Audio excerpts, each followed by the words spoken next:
Mbanje kuguha ikaze, iyi ni Kigali Hart Celebs Entertainment, tugiye kuvuga ku bintu byinshi cyane biri kugenda biba muri iyi weekend. Ndizera ko wabashije kuba uyinjiramo neza kandi ufite ubuzima bumeze neza, nawe utameze neza aho uherereye hirya no hino.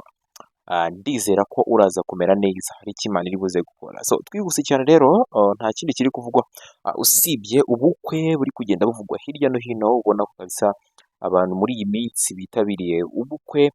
Ndetse uri kubona ko rwose abantu benshi, abasitari benshi badashaka gusigara ari ingaragu muri uyu mwaka.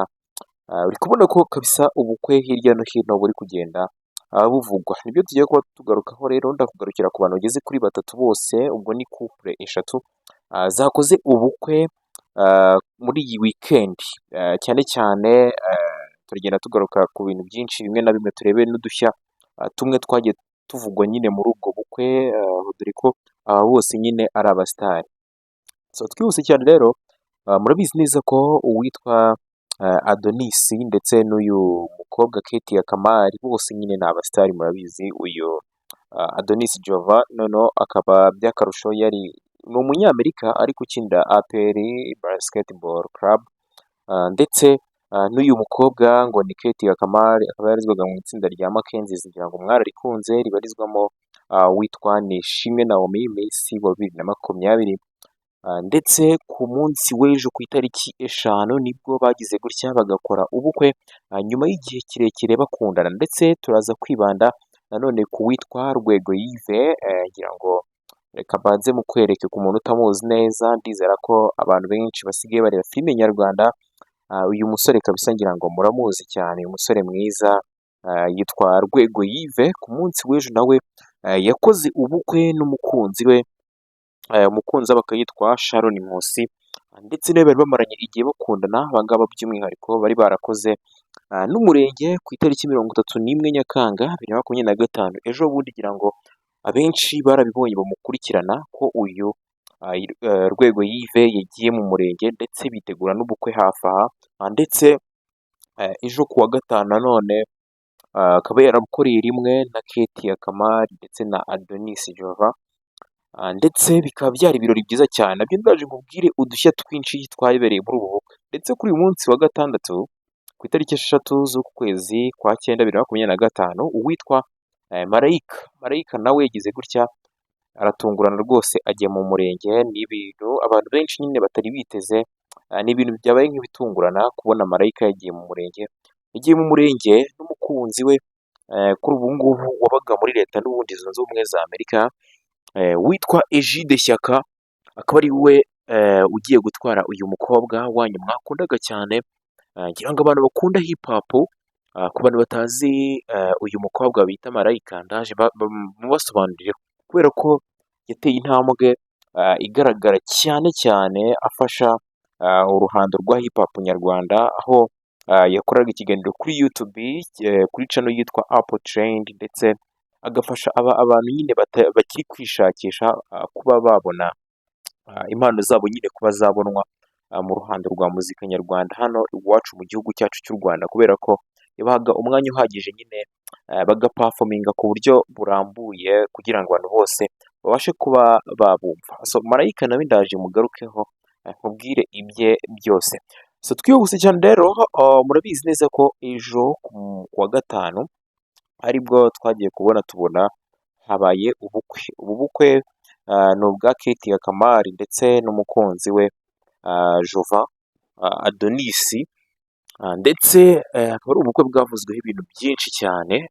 Navuga ngo hari ibintu byinshi by'umwihariko byagiye bivugwa kuri ubu bukwe, aho umuntu winjiraga hariya muri Jariya Garden, bwabereye hariya muri Jariya Garden, hagereye nyine hariya ku Rusororo. Ngira ngo Jariya Garden murayizi, abantu benshi batembera mu zice za hariya ku Rusororo barayizi. Aho umuntu wahinjiraga yabaga ari umuntu watumiwe, bari bafite umubare runaka w'abantu batari buze kuba barenza, dore ko bari bemeje umubare w'abantu bageze kuri 375. Abo bantu rero bakaba ari abiganjemo mu miryango yabo ndetse n'inshuti muri rusange. Rero uwazaga nyuma cyangwa se uwazaga atatumiwe ntago yabashaga kuba yakinjira. Umubare ntarengwa wari uriyo. Ikindi kintu kigenda kivugwa nyuma y'aba babiri bombi nyuma y'uko bamaze kuba bashyingirwa ndetse tukabona ko bashyingiwe imbere y'Imana, byavuzwe cyane ko uyu Adonis yanze ikintu kijyanye n'umurenge. Umurenge yagize gutya arawanga rwose nk'uko amakuru ari kugenda abivuga, nk'uko abantu benshi bakomeza kugenda babigarukaho bitewe n'uko nta murenge bigeze batwereka. Adonis yagize gutya yanga gusezerana byo mu murenge, ariko yemera nyine gusezerana imbere y'Imana birarangira. Ahari sinzi nimba ariko Abanyamerika babigenza, ariko cyo gusezerana mu murenge biravugwa ko uyu muhungu wacu rwose yagihakaniye kure, yaracyanze burundu. Ndetse hari ibindi bintu byinshi biri kugenda bigarukwaho, navuga ngo nk'uko uyu mukobwa Kate Akamari bajya kujya mu bijyanye n'urukundo rwabo, ho yagiye asobanura kenshi ko ari we wabashije kuba yamwiteretera ibintu bitamenyerewe hano mu gihugu cyacu cy'u Rwanda, aho agenda asobanura avuga ko rwose ari we wibwiriye uwo muhungu ko amukunda, nyuma y'inshuro nyinshi cyane bahuriye kwa Grand Mère wabo cyangwa se kwa nyogokuru wabo. Nyuma y'inshuro nyinshi nyine bakagenda bamenyerana, biza kurangira uyu mukobwa amwibwiriye ko amukunda. Ni ibintu byose byakomeje kugenda bivugwa. Rero na nyuma y'uko ubu bukwe bubaye bigenda bikomeza bivugwa ko batigeze bajya mu murenge, aho bivugwa ko uyu musore wacu mwiza rwose ikintu kijyanye n'umurenge atagikozwa. Ngira ngo muri kubona ko byari ubukwe bwiza by'umwihariko bwabereye hariya muri buriya busitani, ndetse ngira ngo muri kubona ko Pastor Julienne niwe wabasezeranyije. Ngira ngo muri kubona ko ari we wari uri imbere nyine ari kubasezeranya, ndetse uyu Pastor Julienne by'umwihariko bikaba bigaragara ko ari inshuti y'uyu muryango cyane, nubwo nta n'impamvu y'uko atari kuba yabasezeranya. So ndumva rero nta byinshi navuga kuri ubu bukwe, gusa icyo navuga ni uko bwari ubukwe bwiza bubereye ijisho, nk'uko ku mbuga nkoranyambaga bagendaga batwereka amafoto, mwibutsa ko n'aya mafoto twabonye ngara yagiye asohorwa n'umuryango wabo, nta foto n'imwe ngo yari kujya hanze, aho bo ku ruhande babiri nyine ku ruhande rwombi batabashije kuba babyemeranyaho ngo bamenye ngo iyi foto iraza kujya hanze. Nyine ni ubukwe bwari bufite amategeko menshi, ni ubukwe batashakagamo akavuyo na gatoya ngo habe hagira ikosa na rito ryagaragara muri ubu bukwe.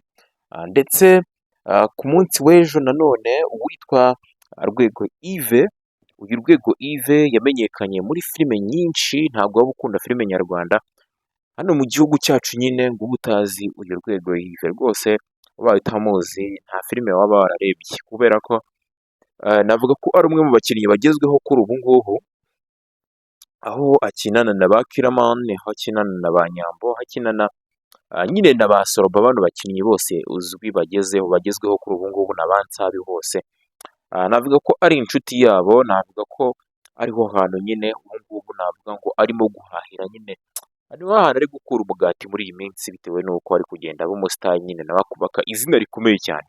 So yagize gutya rero ku munsi w'ejo hakorana ubukwe n'umukunzi we bari bamazemo iminsi witwa Sharon Nkusi, ndetse nyuma y'uko bari baragiye mu murenge ku itariki ya 31 Nyakanga 2025, ndetse ku munsi w'ejo bagize gutya baravuga bati reka twikorere ubukwe, aho mwabonye ko bwari ubukwe rwose bufunguye, ndetse navuga ko abakinnyi ba filime bose bakorana benshi bari bariyo, abo ba Kiramani ndetse n'umugore we ndetse n'abandi benshi, ubukwe bari babwitabiriye, ubona ko ari ibirori navuga ngo bari babyishimiye kandi banabyitabiriye.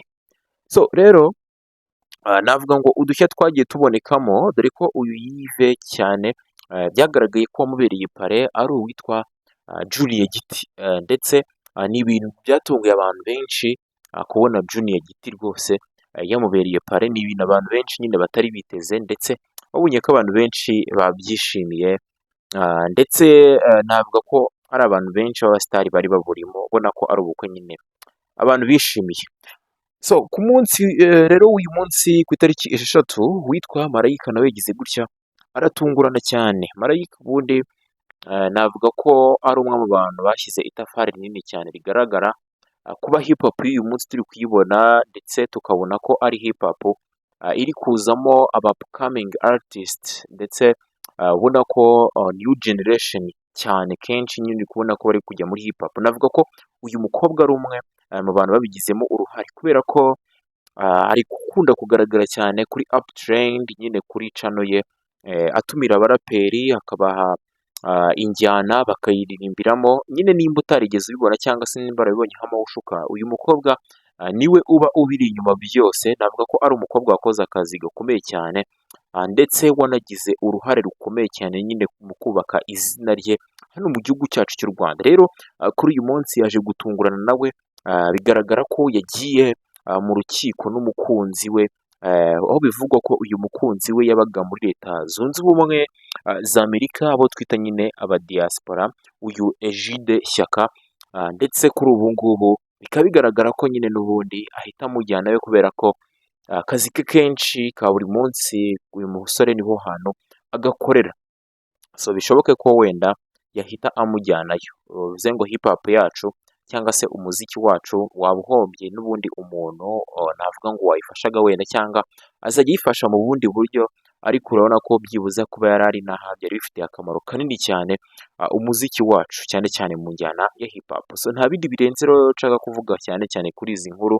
Urabona ko uku kwezi navuga ngo kwabaye ukwezi k'umugisha, aho nyine gutangiye abantu batwereka ibirori bigiye bitandukanye, ndetse ukabona ko ari abantu benshi. So nta bindi birenze rero, mukomeze mugire ibihe byiza. Yari Kigali Heart Celebs Entertainment, amakuru y'abasitariyo nakagaruka.